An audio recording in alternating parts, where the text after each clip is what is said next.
கிறிஸ்துவின் நாமத்தினாலே இந்த ராத்திரி வேளையிலும் கூடி வந்திருக்கிற உங்கள் ஒவ்வொருவரையும் அன்போடு கூட நான் வாழ்த்துகிறேன்.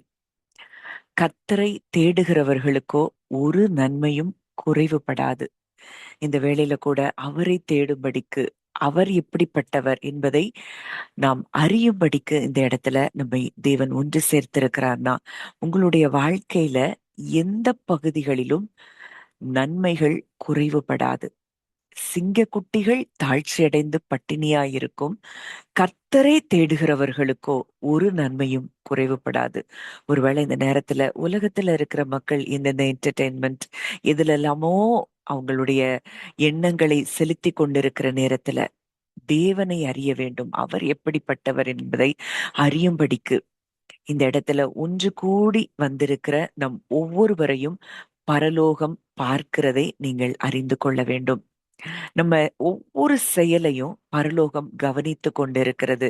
எதை பேசுறோம், யார்கிட்ட பேசுறோம், எதை கேட்கிறோம், எல்லாவற்றையும் பரலோகம் ரெக்கார்ட்ல வச்சிருக்குது. இந்த நேரத்திலும் அவருடைய பிள்ளைகளாய் நாம் ஒன்று சேர்ந்திருக்கிற இந்த இடத்துல சகோதரர் ஒருமித்து வாசம் பண்ணுவது எத்தனை நன்மையும் எத்தனை இன்பமும் ஆனது என்று சொல்லி வேதம் சொல்லுது. அங்க ஆசிர்வாதமும் ஜீவனையும் தேவன் ஊற்றுகிறாராம். இந்த நாளிலும் அவருடைய ஆசிர்வாதத்தையும் ஜீவனையும் நாம் பெற்றுக்கொள்ளும்படிக்கு இந்த இடத்துல வந்திருக்கிறோம். இந்த நாள்ல கூட பல வருஷங்களா நம்மள பலர் நம்ம சின்ன வயதுல இருந்தே ஏறெடுக்கிற ஒரு ஜெபத்தை குறித்து, அந்த ஜெபத்துல இருக்கக்கூடிய ஆழங்களை குறித்து தான் நம்ம தியானிக்க போகிறோம். சின்ன வயதுல இருந்தே, ஒருவேளை பிறப்புல இருந்தே கிறிஸ்தவர்கள்னா இந்த ஜெபத்தை ரொம்ப சின்ன வயசுலயே நமக்கு எல்லாருக்கும் கற்றுக் கொடுத்துருவாங்க. இல்லைனாலும் சர்ச்ல சொல்லி சொல்லியே எல்லாருக்கும் மனப்பாடம் ஆயிருக்கக்கூடிய ஜெபம் தான் கர்த்தருடைய ஜெபம், த லார்ட்ஸ் பிரேயர். இந்த லார்ட்ஸ் பிரேயரை இன்னைக்கு டீப்பா நம்ம பார்க்க போகிறோம்.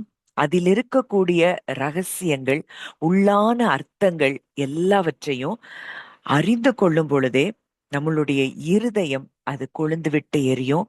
பல பயங்கள், சோர்வுகள் உங்களை விட்டு விலகுகிறதை நிச்சயமாய் இன்றைக்கு நீங்கள் அறிந்து கொள்வீர்கள். அப்போ இந்த கர்த்தருடைய ஜெபம், த லார்ட்ஸ் பிரேயர், அது ஏதோ ஒரு வேர்ட்ஸா, ஒரு வார்த்தைகளின் தொகுப்பா ஜீசஸ் நமக்கு கொடுக்கல. அது தேவனிடத்துல நம்மை அழைத்து செல்லும்படிக்கு ஒரு ஒரு அந்த பிரேயர் ஒரு டிசைனா அவர் நமக்கு கொடுத்திருக்கிறார். இப்போ இந்த பரமண்டல ஜெபம், இந்த லார்ட்ஸ் பிரேயர், கர்த்தருடைய ஜெபம், அந்த ஜெபத்தை அவர் கற்றுக் கொடுப்பதற்கு முன்பாக ஜெபத்தை குறித்து பல காரியத்தை அவங்களுக்கு முதல்ல போதிக்கிறத நம்ம பார்க்கிறோம். வாசிக்கலாம். மத்தேயு 6ஆம் அதிகாரம் 5ஆம் வசனம். மத்தேயு 6:5. அன்றியும் நீ ஜெபம் பண்ணும்போது மாயக்காரரைப் போல் இருக்க வேண்டாம். மனுஷர் காணும்படியாக அவர்கள் ஜெப ஆலயங்களிலும் வீதிகளின் சந்திகளிலும் நின்று ஜெபம் பண்ண விரும்புகிறார்கள். அவர்கள் தங்கள் பலனை அடைந்து தீர்ந்ததென்று மெய்யாகவே உங்களுக்கு சொல்லுகிறேன். இந்த பரமண்டல ஜெபம் இந்த அதிகாரத்துலதான் வருது. ஆனா அதுக்கு முன்னாடியே இந்த காரியத்தை அவர் கற்றுக் கொடுக்கிறார். நீ ஜெபம் பண்ணும்போது மாயக்காரரை போல் இருக்க வேண்டாம். இந்த மாய்மாலக்காரர்கள் வேஷம் போடுறவங்க, இருதயத்தில இருந்து தேவனை தேடாதபடிக்கு அவர்கள் ஜெப ஆலயங்களிலும் வீதிகளின் சந்திகளிலும் நின்று ஜெபம் பண்ண விரும்புகிறார்கள். அப்போ அவங்க ஜெப ஆலயங்கள்ல சந்திகள்ல நின்று ஜெபம் பண்ண விரும்புகிறவர்கள். ஏன் அப்படின்னா, மனுஷர் காணும்படியாக. மனுஷர் பார்க்கணும் நாங்க ரொம்ப பரிசுத்தவான்கள், நாங்க அவ்வளவு ஜெபிக்கிறவங்க அப்படின்னு சொல்லி மனிதர்கள் இப்ப கூடி ஜெபிக்கலாமா அப்படின்னா கண்டிப்பா ஜெபிக்கலாம். ஆனா இருதயம், அதுதான் முக்கியமா தேவன் பார்க்கிறார். அவரை தொழுது கொள்ளுகிறவர்கள் ஆவியோடும் உண்மையோடும் தொழுது கொள்ள வேண்டும் அப்படின்னு சொல்லி வேதம் நமக்கு கற்றுக் கொடுக்குன்னா, நம்ம இன்றைக்கு மனிதர்கள் காணும்படியாக நாம் ஜெபிக்கிறோமா, இல்ல உண்மையாக இருதயத்துல இருந்து நம்ம அவரோடு கூட பேசுகிறோமா? இதுதான் ரொம்ப முக்கியம். மாயக்காரரை போல நம்முடைய ஜெபம் இருக்கக்கூடாது என்று சொல்லி முதலாவது இயேசு அங்க கற்றுக் கொடுக்கிறார்.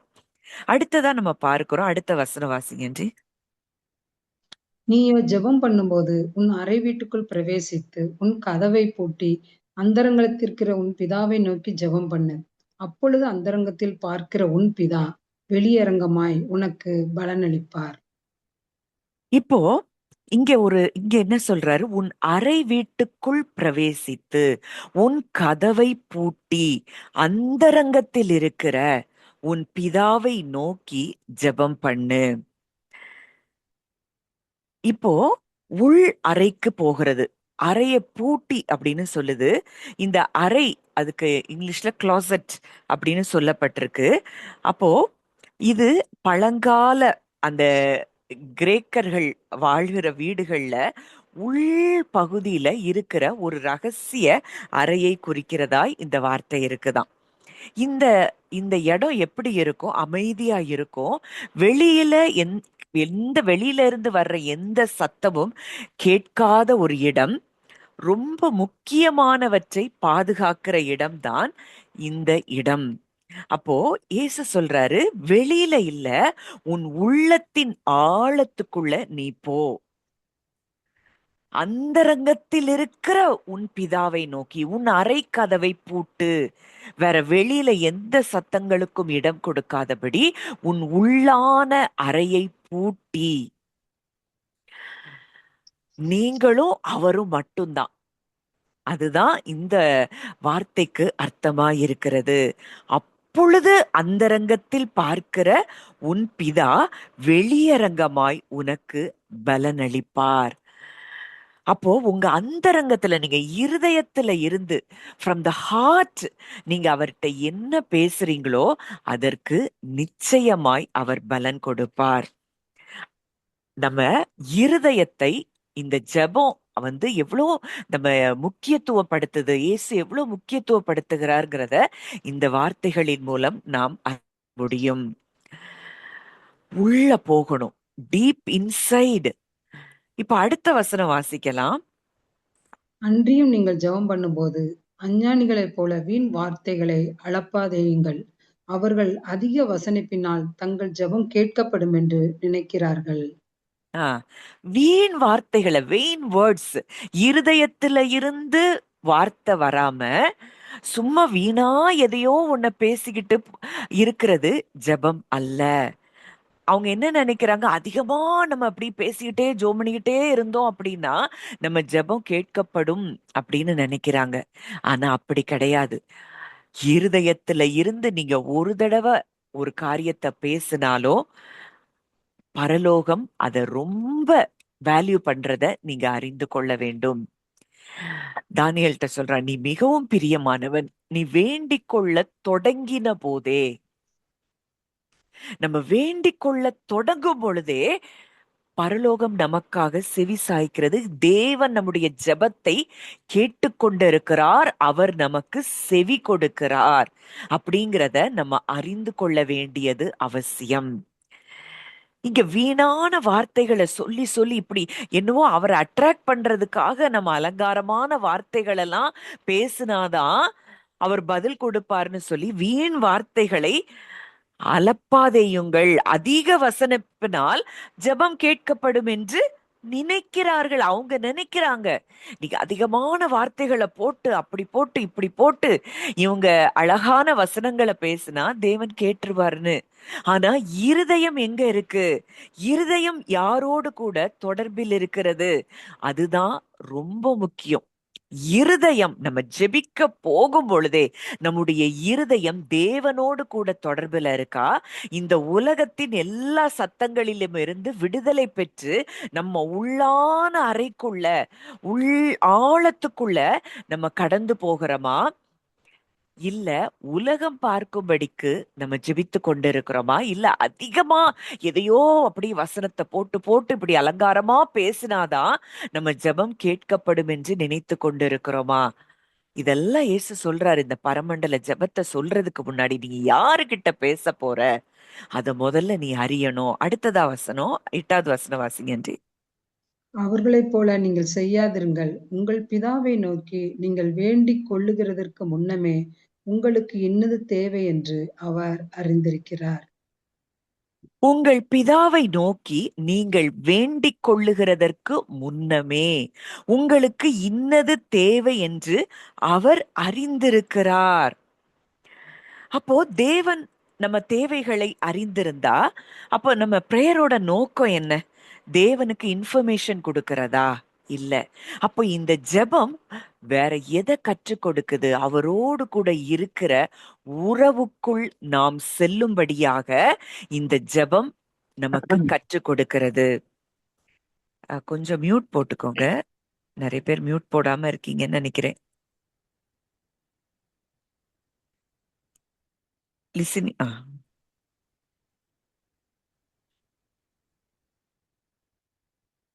அப்போ ஜெபம் எதை கற்றுக் கொடுக்கிறது? நம்ம தேவைகளை சொல்லலாம், தப்பு இல்ல. ஆனா அதையும் தாண்டி அவரோடு கூட உறவுக்குள் செல்வதைத்தான் இங்கே இயேசு தன்னுடைய பரமண்டல ஜெபத்தை அவர் கற்றுக் கொடுக்கிறார்.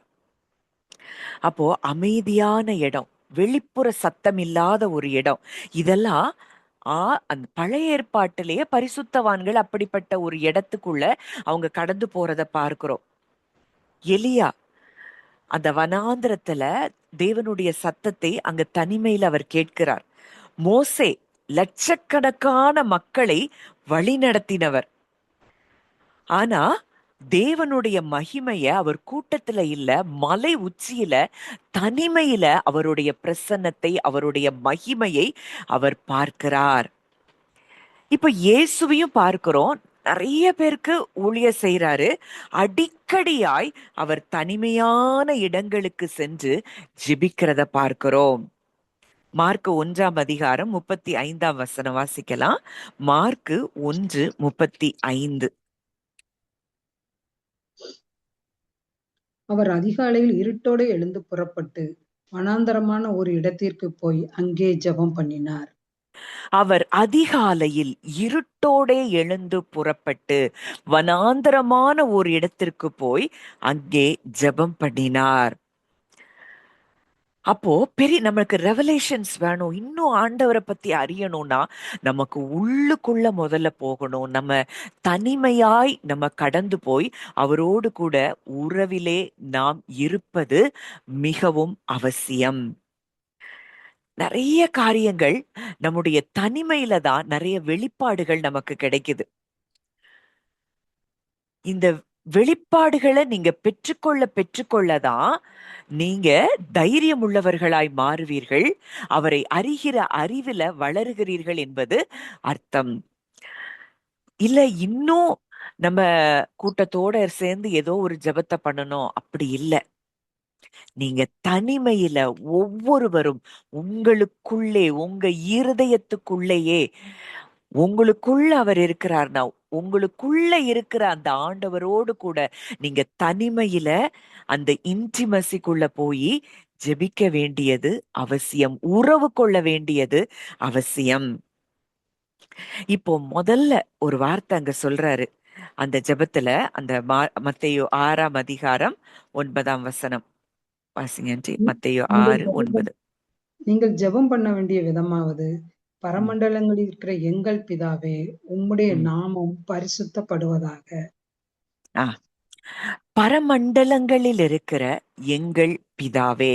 இந்த பரமண்டலம் அப்படின்னா என்னன்னா, பரம் அப்படின்னா அதுக்கு என்னெல்லாம் அர்த்தம் ஆங்கிலத்துல கொடுத்திருக்குன்னா, சுப்ரீம், அல்டிமேட், ஹெவன்லி, டிரான்செண்டன்ட். மண்டலம் அப்படின்னா realm, sphere, domain or kingdom. அப்போ பரமண்டலங்களில் இருக்கிற எங்கள் பிதாவே. இப்போ உங்க பிதா யாருன்னு உங்களுக்கு தெரியணும் அப்படிங்கிறதுக்காக தான். நம்முடைய தகப்பன் யார், அவர் எப்படிப்பட்டவர், அவருடைய நேச்சர் என்னங்கிறத நாம் அறிந்து கொள்ளும்படிக்கு இயேசு இந்த ஜெபத்துல முதலாவது அவர் சொல்றாரு, அவர் எங்க இருக்கிறார்? உங்கள் பிதா எங்க இருக்கிறாராம்? பரமண்டலங்களில் இருக்கிற எங்கள் பிதாவே. இப்போ நம்ம வாழ்ற இந்த உலகம், இந்த ரியாலிட்டி, இந்த நேச்சர், இந்த நேச்சுரல் வேர்ல்டு, இதுக்கு எல்லாமே 3Dல இருக்கக்கூடிய ஒரு உலகம். இதுக்கு எல்லாத்துக்குமே லென்த், பிரெத், ஹைட் எல்லாமே இருக்கு. ஒவ்வொரு பொருளும் ஒரு குறிப்பிட்ட எல்லைக்குள்ள அது என்ன செஞ்சிரும், அடங்கிருமா. இப்போ ஒரு பெட்டிக்குள்ள, ஒரு சூட்கேஸ்க்குள்ள ஒரு பொருளை வச்சா அந்த சூட்கேஸ்க்குள்ள அந்த பொருள் அடங்கி விடுது. நம்ம ஒரு இடத்துல இருந்தோம்னா நம்மளால இன்னொரு இடத்துல இருக்க முடியாது. ஆனால் இந்த அந்த dimensions is above all dimensions, எல்லா டைமென்ஷன்ஸ்லயும் விட மேலான டைமென்ஷன்ல அவர் இருக்கிறாருன்னா, இப்போ நம்முடைய தேவனை எந்த எல்லைக்குள்ளேயும் அடைக்க முடியாது. அவர் அனைத்தையும் படைத்தவர், இந்த உலகத்துல இருக்கிற இந்த எல்லைகள் எல்லாவற்றையும் சிருஷ்டித்தவர். ஆனா இந்த சிருஷ்டிக்கப்பட்டவைகளுக்குள்ளே அடைபட்டு இருக்க வேண்டிய அவசியம் அவருக்கு இல்லை. இதுதான் he's apart from all dimensions. எந்த டைமென்ஷனுக்குள்ளேயும் அவரை அடக்கி வைக்க முடியாது. இன்னைக்கு உங்க அப்பா அப்படிப்பட்டவர் அப்படிங்கிறத நாம் அறிந்து கொள்ள வேண்டும். நம் தகப்பன் எப்படிப்பட்டவர். அடுத்ததா பார்க்கிறோம், நமக்கு தான் டைம், ஸ்பேஸ் அண்ட் டைம். நம்ம இதுக்குள்ளதான் இருக்கிறோம். உலகத்துல இருக்கிறவங்க இதுக்குள்ள இருக்கிறாங்க. நமக்கு பாஸ்ட், பிரசன்ட், ஃபியூச்சர் எல்லாம் இருக்குது. நம்ம எதையுமே நம்மளால சேஞ்ச் பண்ண முடியாது. ஆனா தேவனுக்கு காலம் கடந்த ஒரு எல்லை இருக்குது. அவர் சொல்றார், நான் ஆதியும் அந்தமுமாய் இருக்கிறேன். நம்முடைய வாழ்க்கையின் தொடக்கத்தையும் அவர் அறிந்திருக்கிறார். நம்ம வாழ்க்கையில இனி நம்முடைய வாழ்க்கையில நமக்கு என்னெல்லாம் நம்ம மாற்றங்கள் வரப்போகுது, ஜெயங்கள் கிடைக்க போகுது, நம்முடைய எதிர்காலம் என்ன, எல்லாவற்றையும் அவர் பார்த்து கொண்டிருக்கிறார். அவர் காலத்தை கடந்தவர். அடுத்ததா அவர் இடத்தை கடந்தவர், பியாண்ட் ஸ்பேஸ். பரமண்டலங்களில் இருக்கிற எங்கள் பிதாவே. இந்த பரமண்டலம்ங்கிற இடத்துல இவ்வளோ காரியங்கள் அடங்கி இருக்கு. நீங்க அப்பான்னு போகும்போது அவர் எப்படிப்பட்டவர்ங்கிற அந்த அவருடைய பிரம்மாண்டத்தை உணர்ந்து நீங்க போவீங்கன்னா, உங்களுடைய எந்த காரியங்களுக்கோ, உங்களுடைய எந்த தேவைகளோ, எந்த பிரச்சனைகளோ, எந்த சூழ்நிலைகளையோ குறித்து நீங்க கலங்கவே மாட்டீங்க. இவ்வளத்தையும் கடந்தவர், இதற்கு மேல் இருக்கிறவர் என்னுடைய தகப்பன் தான். இந்த சூழ்நிலைகளை மாற்றுவது அவருக்கு லேசான காரியம் என்பதை நீங்கள் அறிந்து கொள்ளுவீர்கள். அடுத்ததா பார்க்கிறோம், ஹீஸ் பியாண்ட் ஸ்பேஸ். நம்மளால குறிப்பிட்ட ஒரு இடத்துல தான் நம்ம வாழ முடியும். ஆனா தேவன் எல்லா இடத்திலும் அவர் நிறைந்திருக்கிறவர். இந்த பிரபஞ்சத்துல எல்லையற்ற கோடிக்கணக்கான நட்சத்திரங்களுக்கு அந்த பக்கம் அவர் இருக்கிறார். அதே நேரத்துல உடைந்த இருதயத்தோடு, நொறுங்குண்ட இருதயம் உள்ளவர்களுக்கு சமீபமாயிருந்து அப்படின்னு சொல்லி பார்க்கிறோம். நம்ம கூடயும் அவர் வாசம் செய்கிறார். இன்றைக்கு நமக்குள்ளேயும் அவர் வாசம் செய்கிறார். அதே நேரத்துல ஹீஸ் பியாண்ட் ஸ்பேஸ் அப்படின்னா பிரபஞ்சத்துல அது அந்த எல்லைக்கு அப்பாற்பட்ட கோடிக்கணக்கான நட்சத்திரங்கள், அண்ட சராசரங்கள் அனைத்திற்கும் அப்பாற்பட்ட அந்த எல்லையிலையும் அவர் வாழ்ந்து கொண்டிருக்கிறார். அந்த இடத்துல இருந்தா கூட நம்மளை தேற்றுகிற தகப்பனாக நம்ம கூடவும் அவர் இருக்கிறார். இந்த பிரபஞ்சத்தை விட அவர் பெரியவர். ஆனா இன்னைக்கு உங்க ஹார்ட் உங்களுக்குள்ள இருக்குதுங்கிறத நீங்க எவ்வளவு தூரம் ரியலா ஃபீல் பண்றீங்க, அதை விட அவர் உங்களுக்கு நெருக்கமாகவும் அவர் இருக்கிறார். இன்றைக்கு இவ்வளோ பெரிய தேவன், அவர் உங்களோடு கூட இருக்கிறார். நீங்க ஜெபிக்கும் பொழுது இந்த அஷ்யூரன்ஸ்ல போகணுங்கிறதுக்காக தான் இயேசு கிறிஸ்து இந்த வார்த்தையை சொல்றாரு, our Father in heaven, பரமண்டலங்களில் இருக்கிற எங்கள் பிதாவே. அப்போ இன்றைக்கு நம்மளை சுற்றி இருக்கிற சூழ்நிலைகள், நம்ம மனிதர்கள் நம்மளை குறித்து எண்ணுகிற காரியங்கள், இல்ல நமக்கு இன்னைக்கு ஏற்பட்டிருக்கிற ஏதோ கடன் பிரச்சனைகள், போராட்டங்கள், பலவீனங்கள், இது எல்லாத்தையும் பார்த்து ஒருவேளை நீங்க சோர்ந்து போயிருக்கலாம். ஆனா நம்மை நடத்துகிற தகப்பன் எந்த ஒரு டைமென்ஷனுக்கோ எந்த ஒரு எல்லைக்கும் உட்பட்டவர் அல்ல. வழியே இல்ல அப்படின்னு இருக்கிற ஒரு சூழ்நிலையிலும் தன் எல்லையற்ற வல்லமையால் எல்லாவற்றையும் மாற்றி போட அவர் வல்லமை உள்ளவராய் இருக்கிறார். அதை மாற்றி போட அவரால் மட்டுமே முடியும். 100 வயதுல ஆபிரகாமுக்கு பிள்ளையை கொடுக்க நம் தேவனால் கூடும் என்றால், கர்ப்பம் செத்து போச்சு, சாராளுடைய கர்ப்பம் செத்து போச்சு, ஆபிரகாமுடைய சரீரம் அங்க செத்து போன நிலைமையிலும் கூட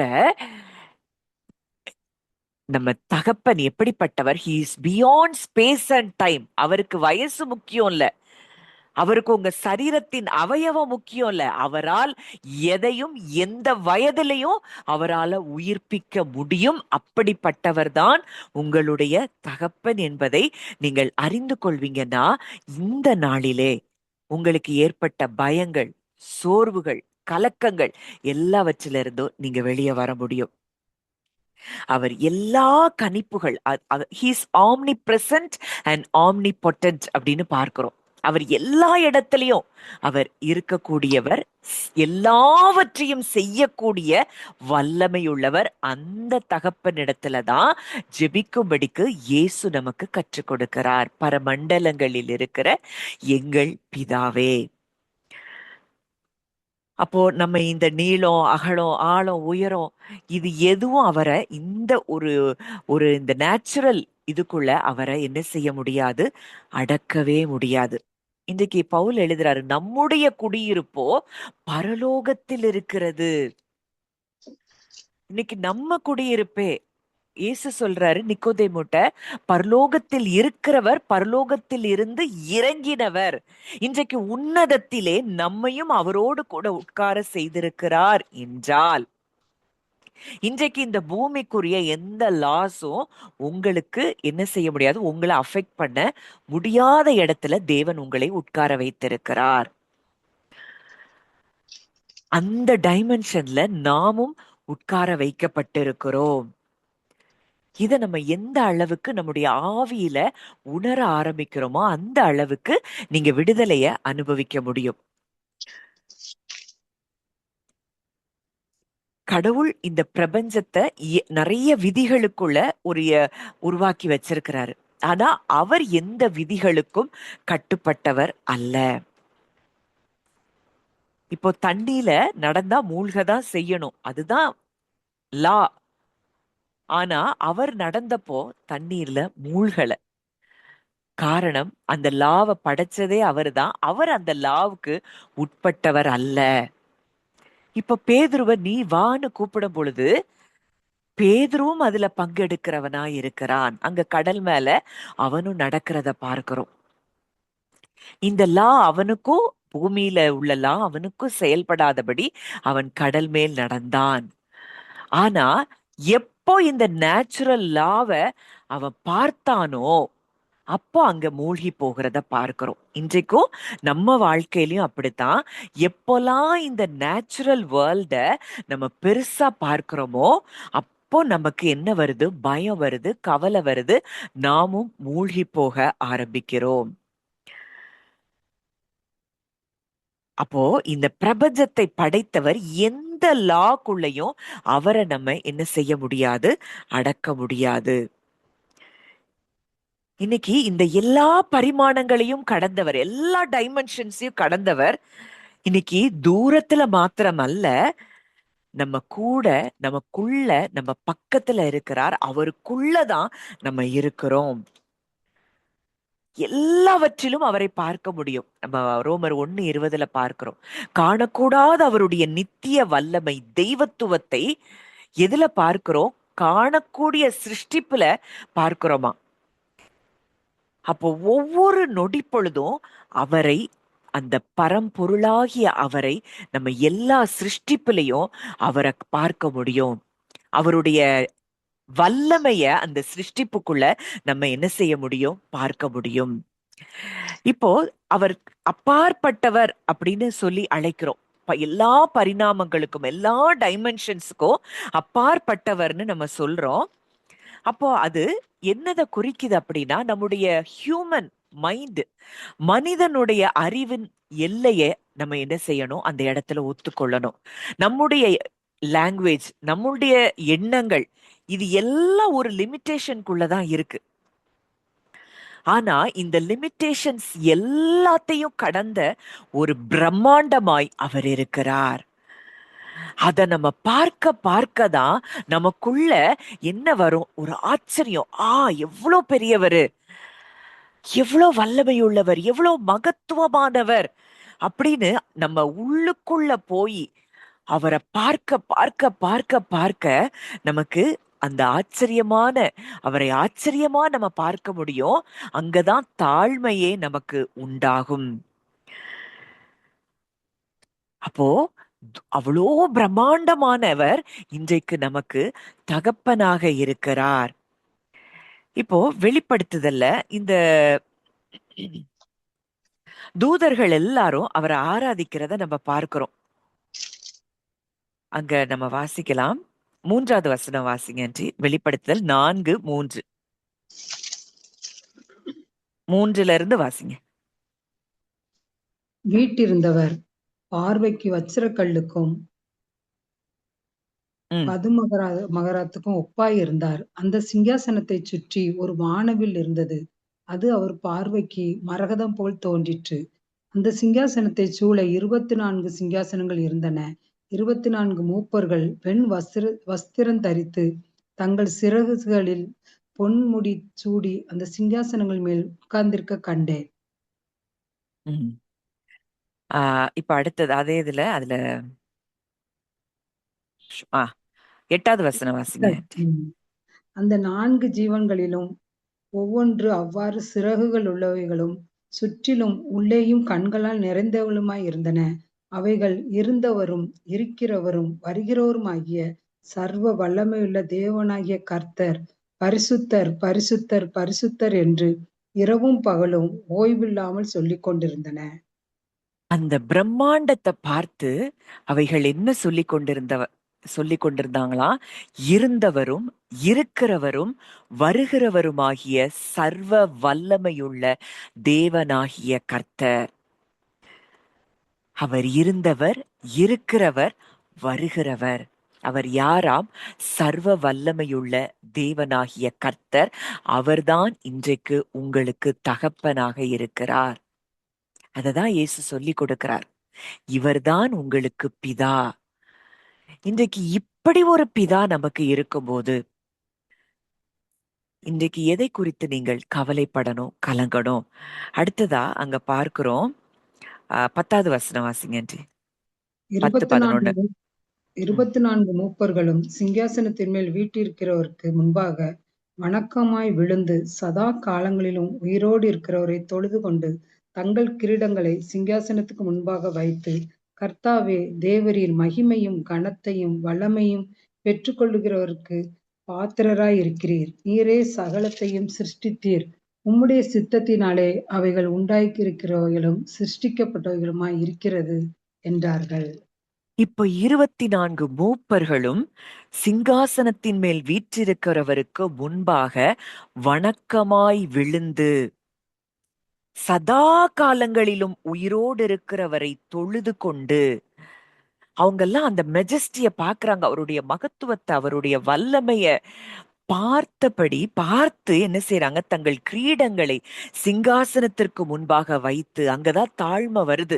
அவரை எவ்வளவு தூரத்துக்கு நம்ம அறியிறோமோ அவ்வளவு தூரத்துக்கு நம்முடைய இருதயத்திலே தாழ்மை ஏற்படும். அவரை எல்லா சூழ்நிலைகளிலும் பெரிதாய் பார்க்கும் பொழுதுதான் நம்ம இருதயத்துல பயமும் இருக்காது, கவலையும் இருக்காது. நம்ம இருதயத்துல பயம், கவலை இருந்தது அப்படின்னாலே நமக்கு இன்னும் தாழ்மை இல்லை என்று அர்த்தம். ஏன் தாழ்மை இல்ல? அவரை பெருசா பார்க்க முடியல. இங்க 24 மூப்பர்களும் அவருக்கு முன்பாக வணக்கமாய் விழுந்து சதா காலங்களிலும் உயிரோடு இருக்கிறவர். இன்றைக்கு நம் தகப்பன் யார்? அவர் சதா காலங்களிலும் உயிரோடு இருக்கிறவர். அவர் இருந்தவர், இருக்கிறவர், வருகிறவர். அவர் சர்வ வல்லமையுள்ள தேவன். இவர் உங்களுக்கு தகப்பனாக இருக்கிறார். அவருக்கு முன்பாக அந்த 24 மூப்பர்களும் கிரீடங்களை சிங்காசனத்துக்கு முன்பாக வைத்து அவங்க சொல்றாங்க, கர்த்தாவே, தேவரீர் மகிமையும் கனத்தையும் வல்லமையையும் பெற்றுக்கொள்ள பாத்திரராயிருக்கிறீர். அனுபவிச்சு அங்க அந்த வார்த்தையை பேசுறாங்க. நீரே சகலத்தையும் சிருஷ்டித்தீர், உம்முடைய சித்தத்தினாலே அவைகள் உண்டாயிருக்கிறவைகளும் சிருஷ்டிக்கப்பட்டவைகளுமாயிருக்கிறது என்றார்கள். இப்படிப்பட்ட ஒரு மகத்துவமும் வல்லமையும் நிறைந்த ஒரு தகப்பனை நாம் பெற்றிருக்கிறோம். இதைத்தான் இயேசு அந்த பரமண்டல ஜெபத்துல முதலாவது நமக்கு கற்றுக் கொடுக்கிற ஒரு காரியம். பரமண்டலங்களில் இருக்கிற எங்கள் பிதாவே. He is apart from, he is above all dimensions. எல்லா டைமென்ஷன்ஸுக்கும் அப்பாற்பட்டவர். இன்னைக்கு நீங்க ஒரு குறுகின வட்டத்துல இது எப்படி நடக்கும், இந்த கடன் பிரச்சனை எப்படி தீரும், இல்ல இந்த மனிதர்கள்ட்ட எப்படி மாற்றத்தை நான் பார்க்க முடியும், இந்த பிரச்சனை மாறவே இல்லையே, இது பல வருஷமா இப்படித்தானே இருக்கு, இது மாறாதா, இப்படின்னு, இல்ல ஏதோ குழந்தை பாக்கியத்துக்காக காத்து கொண்டு இருக்கிறீங்கன்னா, இது எதுக்குமே எதையுமே ஒரு வட்டத்துக்குள்ள நம்ம அடைச்சு வைக்கிறோம்னா அவரை நம்மளால அற்புதத்தை பார்க்க முடியாது. அதான் வசனம் சொல்லுது, இஸ்ரவேல் ஜனங்கள் அவருடைய வல்லமைய மட்டுப்படுத்தினாங்களாம். செங்கடலை கடந்து வெளியே கொண்டு வந்தவருக்கு அந்த கானான் தேசத்துல இருக்கக்கூடியவர்களை அங்க அவர்களுக்கு முன்பாக அவர்களை தோற்கடிப்பது அவருக்கு கடினமான காரியமா? ஒரே நாள்ல பார்வோன் சேனை அனைத்தும் அந்த கடல்ல முங்கி போனது. எல்லாத்தையும் மறந்துட்டாங்க. அவருடைய வல்லமையை மட்டுப்படுத்தினார்கள். இன்றைக்கு நாமும் அப்படித்தான் இருக்கிறோம். சின்ன விஷயமோ பெரிய விஷயமோ எதனாலும் அவர்கிட்ட கொண்டு கொடுத்துட்டோம்னா அந்த காரியத்துல நிச்சயமா நமக்கு சாதகமான காரியங்கள் தான் நமக்கு நடக்கும். ஏன்னா அவர் நன்மையை மாத்திரமே நமக்கு செய்கிற நல்ல தகப்பன். ஆனா நம்ம கொண்டு போறது இல்ல. நம்ம சுய பலத்துல எதையாவது செஞ்சிடலான்னு சொல்லி நம்ம போராடி போராடி போராடி போராடி நம்ம தோற்று போய் கொண்டிருக்கிறோம். என் தகப்பன் யார்? இன்றைக்கு பரமண்டலத்தில் இருக்கிறவர் உங்கள் தகப்பனாய் இருக்கிறார்.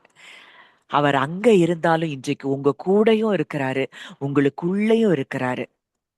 இந்த நிஜத்தை முதலாவது ஜெபிக்கிறதற்கு போகிறதற்கு முன்பதாக நாம் உணர வேண்டியது அவசியம். என் அப்பாட்ட போறேன், அவர் எல்லா நேரங்களுக்கு அப்பாற்பட்டவர், காலத்துக்கு அப்பாற்பட்டவர்.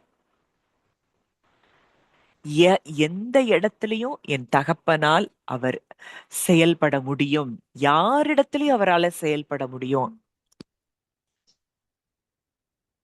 அப்படின்னு நீங்க உணர்வீங்கன்னா, இன்றைக்கு உங்களுக்கு ஏற்பட்டிருக்கிற பயங்கள், கவலை, அப்பா நீங்க இருக்கிறீங்க, நான் உங்கள்கிட்ட கொடுத்துட்டேன் அப்படின்னு சொல்லி உங்க இருதயம் இளைப்பாறுதலில் வரும் என்றால், நீங்க என்ன விரும்புறீங்களோ அது உங்க வாழ்க்கையில கண்டிப்பா நடந்தே தீரும். அடுத்ததா பார்க்கிறோம், பரமண்டலங்களில் இருக்கிற எங்கள் பிதாவே. இதுவரைக்கும் யாரும் தேவனை பிதான்னு சொல்லி கொடுக்கல. முதல் முறையா இயேசு கிறிஸ்து வந்து இந்த ஜனங்களுக்கு கற்றுக் கொடுக்கிறார். அவர் உங்கள் தகப்பன், அப்பான்னு சொல்லி கொடுக்கிறார். இன்னைக்கு இந்த பூமியில இருக்கிற தகப்பனை நம்ம எவ்வளவு ரியலா பார்க்கிறோம், எங்க அப்பா. ஆனா அவர் சொல்றாரு, இதுதான் உங்களுடைய ரியலான தகப்பன். இந்த பூமியில நம்மை பெற்றெடுத்ததுனால நமக்கு தகப்பன்மார்கள் நமக்கு இருக்கிறாங்க. ஆனா உண்மையா நம்ம எங்க இருந்து வந்தோம்னா அந்த தகப்பனிடத்துல, பரமண்டலத்தில் இருக்கிற அந்த தகப்பனிடத்துல இருந்துதான் நாமே இந்த பூமிக்கு வந்தோம். இந்த பூமியில நம்ம ஒரு தகப்பனுக்கும் ஒரு தாய்க்கும் பிறக்கும்படி தேவன் நம்மை அனுப்பினார். ஆனா உண்மையா நமக்கு தகப்பன் யார்னா, எல்லா டைமென்ஷன்ஸுக்கும் மேல இருக்கிற அந்த தகப்பன் தான் நமக்கு நிஜமான தகப்பன். அந்த அப்பா கிட்ட எப்படி பேசணும்? பரமண்டலங்களில் இருக்கிற எங்கள் பிதாவே. அப்போ ஒண்ணு நல்லா புரியணும், இனி நீங்க பயப்படுறதுக்கு அடிமைத்தனத்தின் ஆவியை பெறல. அதாவது இப்ப நீங்க இதுல பார்த்தோம் அப்படின்னா, அந்த ஜெபமே சர்வ வல்லமையுள்ள தேவனே அப்படியெல்லாம் இயேசு சொல்லி கொடுக்கல. அவர் எப்படி சொல்லி கொடுக்கிறாரு? பரமண்டலங்களில் இருக்கிற எங்கள் பிதாவே, மகத்துவமுள்ள எங்கள் தேவனே, மகிமை நிறைந்தவரே அப்படிலாம் சொல்லல. யார் அவர்? உங்களுக்கு அப்பா. அப்போ இதுல இயேசு கிறிஸ்து நம்முடைய இருதயத்துல ஆழமாய் பதிக்க விரும்புவது என்னன்னா, நீ இந்த உலகத்தை உண்டாக்கினவருக்கு, சர்வத்தையும் படைத்தவருக்கு நீ பிள்ளை என்பதை அவர் நமக்கு நினைவுபடுத்துகிறார்.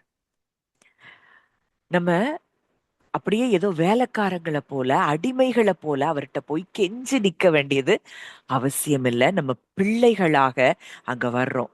அப்பா பிதாவேன்னு கூப்பிடக்கூடிய புத்திர சுவிகாரத்தின் ஆவியை நமக்கு கொடுத்திருக்கிறார். ஒரு வேலை செய்யறவன் ஒரு முதலாளி கூப்பிட்டா பயத்தோட ஓடி வருவான். ஆனா ஒரு குழந்தை தன் தகப்பனிடத்துல தைரியமா ஓடி வரும்.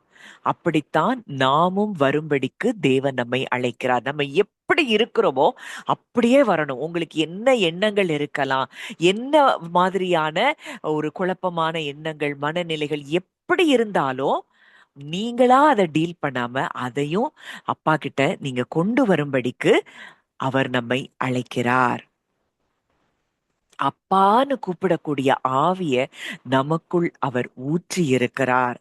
அதே ரோமர் 8 பார்க்கிறோம், குமாரனையே நமக்கு கொடுத்துட்டார்னா மற்ற எல்லாவற்றையும் நமக்கு அருளாதிருப்பது எப்படி?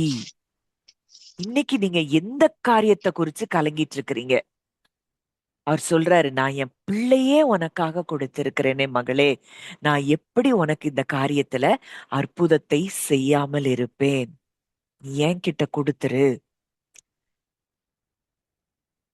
இன்னைக்கும் நமக்கு அவருடைய வல்லமை புரியல, அவருடைய அன்பு புரியல. அதனாலதான் வாழ்க்கையில பல காரியங்கள்ல பயமும் கவலையும் சோர்வும் நம்மை ஆட்கொண்டு கொண்டு இருக்கிறது. இப்ப அடுத்ததா பார்க்கிறோம், உம்முடைய ராஜ்யம் வருவதாக. இப்போ தேவனுடைய ராஜ்யம் இயேசு சொல்றாரு, வாசிக்கலாம். லூக்கா 17:21. லூக்கா 17:21.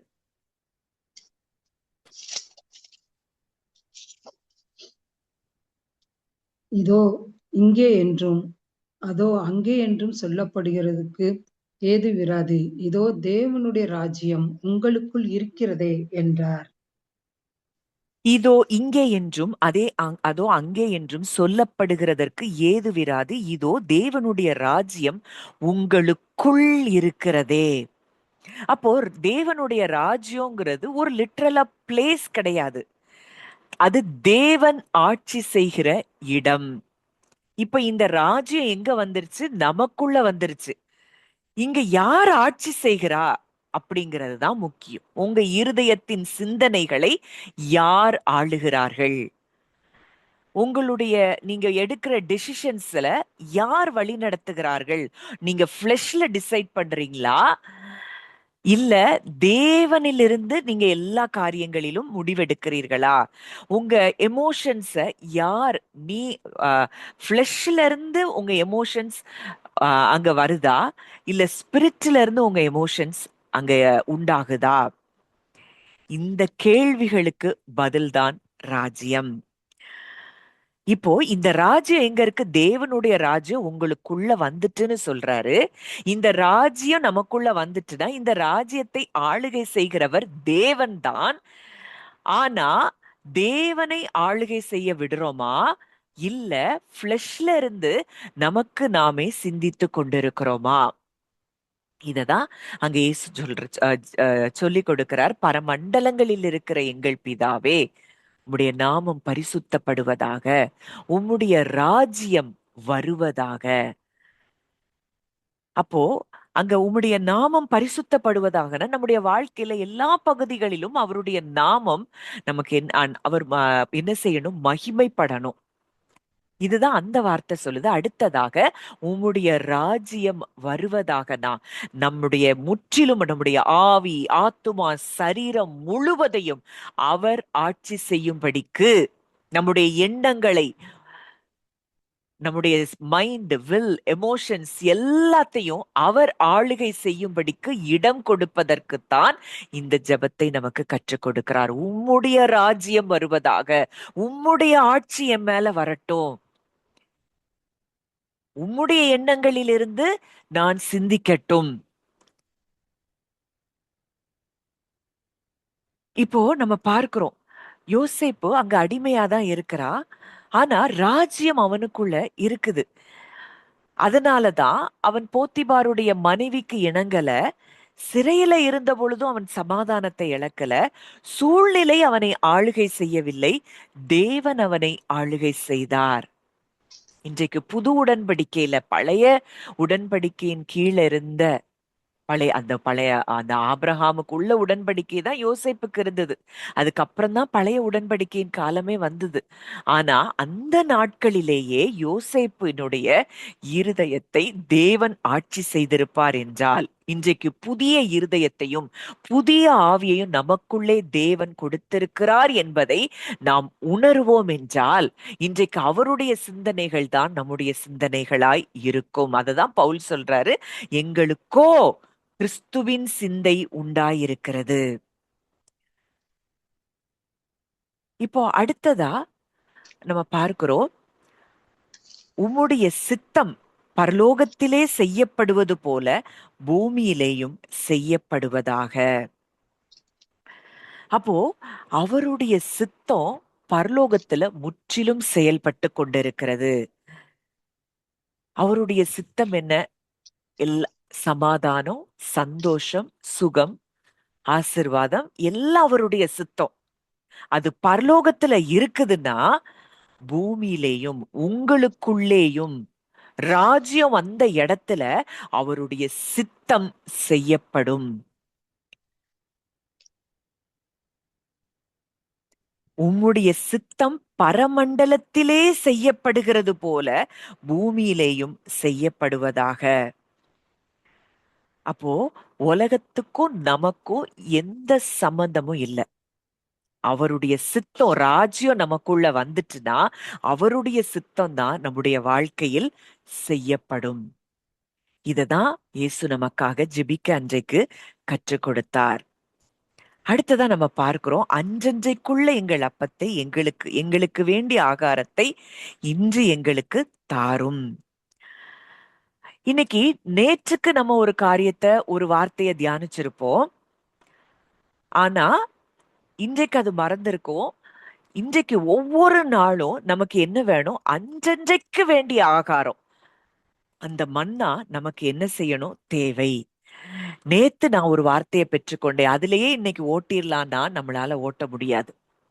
ஒவ்வொரு நாளும் புதிய கிருபைகள், காலைதோறும் அவருடைய கிருபைகள் புதியவைகளாய் இருக்கின்றன அப்படின்னு சொல்லி பார்க்கிறோம். அப்போ நேத்து நம்ம பெற்ற அபிஷேகம், நேத்து நம்ம பெற்ற அனுபவம், நேற்று நம்ம செய்த ஜெபம் இது போதாது. ஒவ்வொரு நாளும் அந்த உறவில் நாம் இருக்க வேண்டும். அன்னன்னைக்கு அவர் கொடுக்கிற ஆகாரத்தை நம்ம உட்கொள்ள உட்கொள்ள உட்கொள்ளதான் நம்ம பலத்தின் மேல் பலன் அடைகிறோம். இப்போ இஸ்ரவேலர் ஒவ்வொரு நாள் அவர் சொல்றாரு, அன்னன்னைக்கு நீ ஃப்ரெஷ்ஷா மன்னாவை எடுத்துக்கோ. ஓய்வு நாளுக்கு முந்தின நாள் மட்டும் என்ன செய்து அவங்களுக்கு ரெட்டிப்பா கிடைக்குது. ஏன்னா அது ஓய்வுல இருக்க வேண்டிய, மத்த நாட்கள் எல்லாம் அன்னன்னைக்கு ஃப்ரெஷ்ஷா அவர் என்ன செய்கிறாரு? மன்னாவை கொடுக்கிறார். யாத்ராகமம் 16ஆம் அதிகாரம் 4ஆம் வசனம். யாத்ராகமம் 16:4.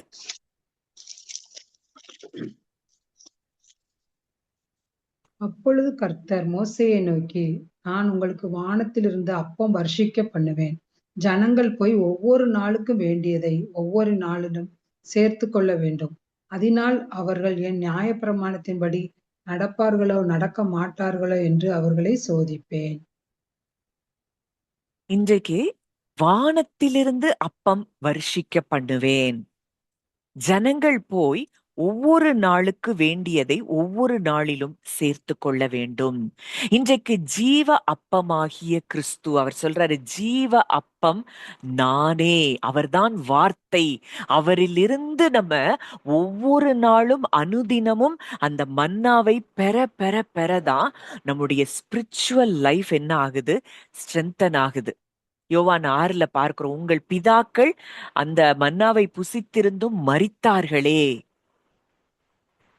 அப்படின்னு அங்க வசனம் சொல்லுது. யோவான் 6ல நீங்க வாசித்து பாத்தீங்கன்னா இருக்கும்.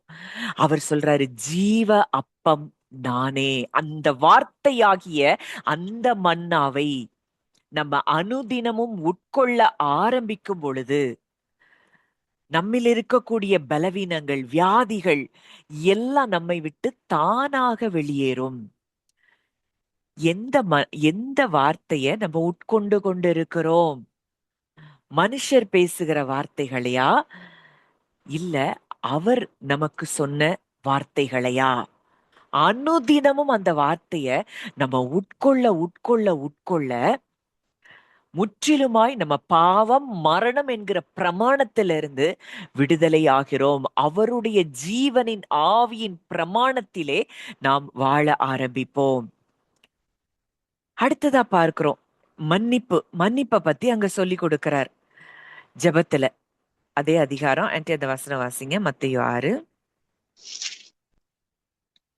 எங்கள் கடனாளிகளுக்கு 12. ம்.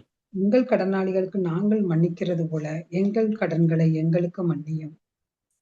ஆ அப்போ இந்த மன்னிக்காத மனம், மற்றவங்களை மன்னிக்காத மனம் ஒரு சிறைச்சாலை போன்றது, ஒரு ஜெயில் போல இருக்கும். நம்ம என்ன நினைக்கிறோம்? மற்றவங்களை கட்டி வச்சிருக்கிறோம்னு நினைக்கிறோம், அந்த மன்னிக்க முடியாம. ஆனா நம்ம தான் உண்மையிலேயே கட்டப்பட்டிருக்கிறோம். எபேசியர் 4:32 பார்க்கிறோம், கிறிஸ்துவுக்குள் தேவன் உங்களுக்கு மன்னித்தது போல நீங்களும் ஒருவருக்கொருவர் மன்னியுங்கள். ஏன்னா நம்ம மன்னித்து விடுதலை பண்ணும் பொழுதுதான் நாம் விடுதலை ஆவோம். நம்ம விடுவிக்கலைன்னா நம்ம விடுதலை ஆக முடியாது. அடிக்கடி நம்ம பார்க்கிற தியானிக்கிற வசனம் தான் 1 பேதுரு 3:9, ஆசீர்வாதத்தை சுதந்தரித்துக் கொள்ள அழைக்கப்பட்டவர்கள். யாரு வேணாலும் என்ன வேணாலும் பேசட்டும், என்ன வேணாலும் சொல்லட்டும், என்ன வேணாலும் அப்படி நடந்துகிடட்டும், நம்ம பிளஸ் பண்ணும் பொழுது நமக்கு ஆசிர்வாதங்கள் பரத்திலிருந்து அவர் ஊற்றுகிறதை நாம் அறிந்து கொள்ள வேண்டும். இன்னைக்கு நம்ம அடுத்த ஆளை நம்ம கட்டி வச்சிருக்கிறோம்னு நினைக்கிறோம். ஆனா உண்மையிலேயே மன்னிக்காத மனம் நமக்கு இருக்கும் அப்படின்னா நம்மள நாமே கட்டி வைத்திருக்கிறோம். மற்றவர்களுடைய வார்த்தைகள் உங்களை கட்டும் என்றால், உங்களால மன்னிக்க முடியல, அது உங்களை கட்டிக்கிட்டே இருக்குது அப்படின்னா, நீங்க ஒரு நாளும் தேவனிடத்துல நெருங்க முடியாது. அவர் சொல்றாரு, விட்டுரு, உன் நீதிய நான் விளங்க பண்ணுவேன். அவர் நீதி உள்ள தகப்பன். உங்களுக்கு அநீதி செய்கிறத அவர் பார்த்து கொண்டு இருக்க மாட்டாரு. இப்போ சிலுவையில அவர் போகும் பொழுதும் அங்க சொல்ற ஒரு காரியம், பிதாவே இவர்களுக்கு மன்னியும். மன்னிப்பு அப்படிங்கிறது ஒருத்தர் செஞ்ச தவற நம்ம சரின்னு ஒப்புக்கொள்றது இல்ல. அந்த நமக்கு ஏற்பட்ட காயத்தை நம்முடைய நீதிபதியாகிய தேவனிடத்துல ஒப்புக்கொடுப்பதுதான் மன்னிப்பு. அத நல்லா கவனிங்க. மன்னிப்புங்கிறது மற்றவங்க நமக்கு செஞ்ச காரியங்களை எல்லாம் சரின்னு ஒத்துக்கொள்றது இல்ல. அப்படி நமக்கு செஞ்சாங்களா, அவங்கள நம்ம மன்னிக்கும் பொழுது அந்த காயத்தை நம்ம அவர்கிட்ட ஒப்பு கொடுக்கிறதாய் அது அர்த்தம். நீங்க மன்னிக்காத வரைக்கும் அதை இன்னும் தேவனிடத்துல நீங்க கொடுக்கல. என் அப்பா பார்த்து கொள்ளுவார். எவ்வளோ பெரிய அப்பா இருக்கிறாரு. Is above all dimensions. எல்லா டைமென்ஷன்ஸ்க்கும் அப்பாற்பட்டவர், காலத்துக்கு அப்பாற்பட்டவர், சர்வ வல்லமை உள்ளவர். அந்த தகப்பன் எனக்கு அந்த தேவன் எனக்கு தகப்பனா இருக்கிறார்னா, இன்றைக்கு நான் எல்லாத்தையும் அவர்கிட்ட ஒப்பு கொடுக்கிறேன் அப்படின்னு நீங்க உங்க இருதயம் விடுதலை பண்ணப்பட வேண்டியது அவசியமா இருக்கிறது. எங்களை சோதனை நின்று ரட்சித்துக் கொள்ளும். அடுத்தது, வசனம் சொல்லுது, கர்த்தர் நம்ம எல்லா தீங்குக்கும் நம்மை விலக்கி காக்கிறவராய் இருக்கிறாராம். சூழ்நிலை எதிரா வரலாம். தானியேலுக்கு ஒரு சிங்கக்கெபி வந்துச்சு. ஆனா தேவனுடைய பாதுகாப்பும் அங்கே இருந்தது. சாத்ராக் மேஷாக் ஆபேத்நேகோக்கு அங்க அக்கினி சூளையும் இருந்தது. அங்க தேவனுடைய பாதுகாப்பும் இருந்தது. அப்போ இந்த கர்த்தருடைய ஜெபம் அப்படின்னா, முதல்ல நம்ம தகப்பன் யார், அவருடைய வல்லமை எப்படிப்பட்டது, அவருடைய மகத்துவம் என்ன, அவர் எவ்வளவு பெரிய தேவன், கனத்துக்கும் மகிமைக்கும் பாத்திரர், இத அறிகிறது. அடுத்ததா அவருடைய ராஜ்யம், அது நமக்குள்ள வந்திருக்குது. அந்த ராஜ்யத்தின் வாழ்க்கையை நாம் வாழத் தொடங்குவது. என் தினமும் அவரை சார்ந்திருக்கிற ஒரு வாழ்க்கை, மன்னிப்பில விடுதலையில நாம் நடப்பது, அவருடைய பாதுகாப்பில் வாழ்வது. இதுதான் இந்த பரமண்டல ஜெபம் நமக்கு கற்றுக் கொடுக்கிற ஒரு காரியம். தேவன் ஏதோ நம்முடைய தேவைகளை நிறைவேற்றுகிற ஒரு மாத்திரம் அல்ல, அவர் நமக்கு தகப்பனாய் இருக்கிறார். ஜெபோங்கிறது அவருடைய பிரசன்ஸ்குள்ள நுழையிறது. எதையோ ஒண்ணு ஜெபம்னு பண்ணிட்டு வர்றதுக்கு பேரு அது ஜெபம் அல்ல. உறவு கொள்ளுவதுதான் ஜெபம்.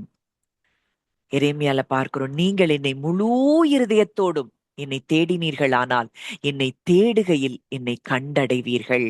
அவர் அறிய அறிய அறிய, இதுதான் அவர் அறிகிற அறிவு. அவரை அறியும் பொழுது, அவரை அறிய தொடங்கும் பொழுதே உங்க வாழ்க்கையில கிருபை சமாதானம் மல்டிப்ளை ஆயிட்டே இருக்கும். இன்னைக்கும் உங்க வாழ்க்கையில சமாதானம் இல்ல அப்படின்னா, இன்னமும் அவரை அறிய வேண்டிய விதத்தில் அறிந்து கொள்ளவில்லை. இன்னைக்கு வசனம் தெளிவா சொல்லுது, கிறிஸ்துவானவர் மகிமையின் நம்பிக்கையாக உங்களுக்குள்ளே இருக்கிறார். விசுவாசத்தினாலே கிறிஸ்து உங்கள் இருதயங்களில் வாசமாயிருக்கும். நீங்க விசுவாசிக்கிறீங்கன்னா, நீங்க உண்மையாவே தேவனை விசுவாசிக்கிறீங்கன்னா, ஒரு காரியத்தை நீங்க நம்பித்தான் ஆகணும். நீங்க உணர்ந்தாலும் சரி, உணரலனாலும் சரி, இந்த அகிலத்தை படைத்தவர் உங்களுக்குள் இருக்கிறார். அவர் உங்களை விட்டு ஒரு நாளும் பிரியவும் மாட்டாரு, விலகவும் மாட்டாரு, உங்களை கைவிடவும் மாட்டார். அந்த தகப்பனிடத்துலதான், அந்த திருத்துவ தேவனிடத்துலதான் நம்ம என்ன செய்கிறோம், உறவு கொண்டிருக்கிறோம்.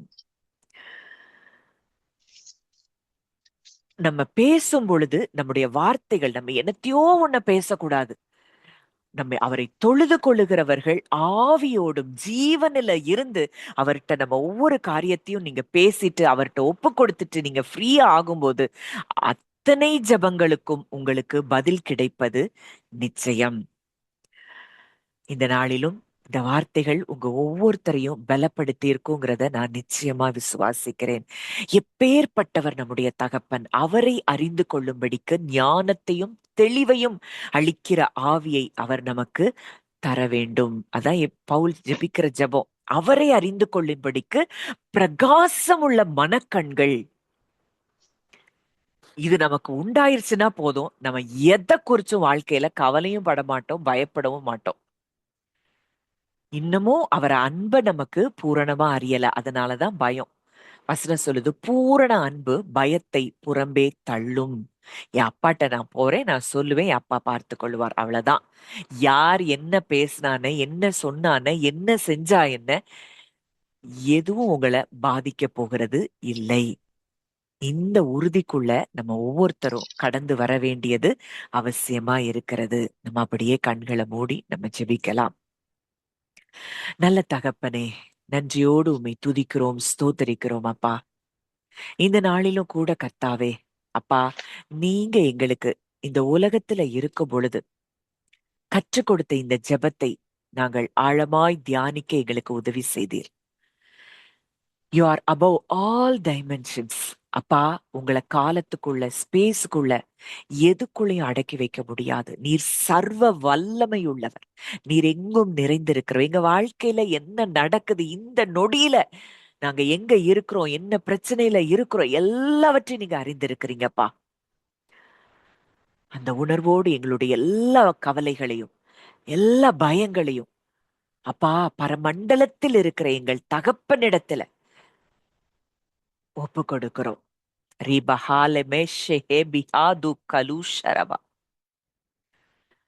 முற்றிலுமாய் உம்முடைய சமூகத்திலே எங்கள் இருதயத்துல இருக்கிற, அன்றைக்கு அன்னாள் தேவ சமூகத்துல தன் இருதயத்தை ஊற்றினாள் என்று சொல்லி பார்க்கிறோம்ப்பா. எங்க இருதயத்தை உங்ககிட்ட ஊற்றுறோம்ப்பா. இதெல்லாம் எங்களுக்கு பிரச்சனையா இருக்குதுன்னு நாங்க எல்லாத்தையும் உங்கள்கிட்ட கொடுத்துட்டோம்ப்பா. எல்லாத்தையும் கொடுக்கிறோம். எங்களுக்குள்ள இருக்கிற அவிசுவாசமான எண்ணங்களா இருந்தாலும், என்ன கசப்புகளா இருந்தாலும் அது எங்களால முடியாது. இன்றைக்கு அதையும் உங்ககிட்ட நாங்க ஒப்பு கொடுத்துடுறோம்ப்பா. நீர் நீதியுள்ள நியாயாதிபதி. உங்ககிட்ட நாங்க ஒப்பு கொடுக்கிறோம். இன்றைக்கு எங்களுக்கு எதிராய் செயல்பட்ட எல்லாரையும் மனதார நாங்க பிளஸ் பண்றோம்ப்பா. ஒருவேளை அவங்கள வச்சுதான் இன்றைக்கு எங்க ஹார்ட்ட நாங்க எந்த இடத்துல இருக்கிறோம்னு நாங்க புரிந்து கொள்ள முடிந்ததப்பா. அவர்களுக்காக நாங்க நன்றி செலுத்துகிறோம். அவங்கள நாங்க பிளஸ் பண்றோம்ப்பா. அப்பா, இந்த நேரத்திலும் இங்க வந்திருக்கிற ஒவ்வொருவரையும் மனதார நான் பிளஸ் பண்றேன். ஆண்டவரே, ஜெபிக்கும் பொழுது, ஒவ்வொரு நாளும் ஜெபிக்கும் பொழுது, இன்றைக்கு நாங்க கற்றுக்கொண்ட இந்த காரியத்தை ஆவியானவர் நினைப்பூட்டுங்க. நான் எந்த இடத்துல இருக்கேன், யார் எனக்கு தகப்பனா இருக்கிறார், அவர்கிட்ட நான் சொல்லும் பொழுது எனக்கு உண்டான காரியங்கள் அத்தனைக்கும் பதில் கிடைக்குங்கிற அந்த உறுதியோடு ஆண்டவரே ஜெபத்தை ஏறெடுக்க தகப்பன் நீங்க ஒவ்வொருத்தருக்கும் கிருபை தாங்கப்பா. உங்க கரங்களிலே எங்களை தாழ்த்தி ஒப்புக் கொடுக்கிறோம். ஆசீர்வதியும் வழி நடத்தும் இயேசுவின் மூலம் கேட்கிறோம் ஜீவனுள்ள நல்ல பிதாவே. ஆமேன், ஆமேன்.